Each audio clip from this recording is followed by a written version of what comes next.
Ir-raġel li kixef l-iskandlu ta' korruzzjoni fit-testijiet tas-sewqan kiteb lill-Maġistrat biex jispjega li kien ħarab mill-Gżejjer Maltin għax beżan ħajtu wara li ġie meddet. F'applikazzjoni ppreżentata tlieta filgħaxija għadela li Hassan sostna li uffiċjal tal-Istat fi Gratoli fil-Palazz Presidenzjali kien wissieħ biex joqgħod attent għax qed jirfes ħafna kallijiet u li kienu se jagħmlulu bħalma għamlu lil Defni Caruana Galizja.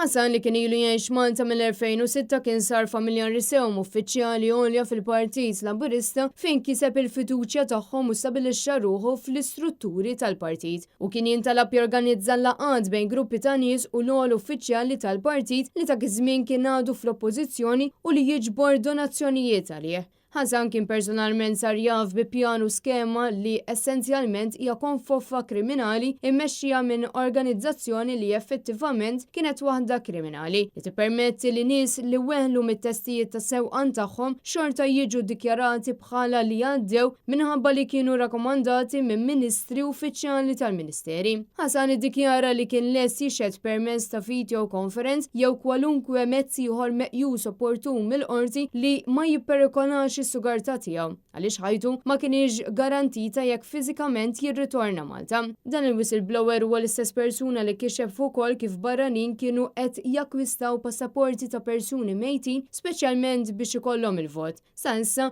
minn mindu faqqa dan il-każ, il-Pulizija interrogat biss persuna waħda li ċaħat tali allegazzjonijiet.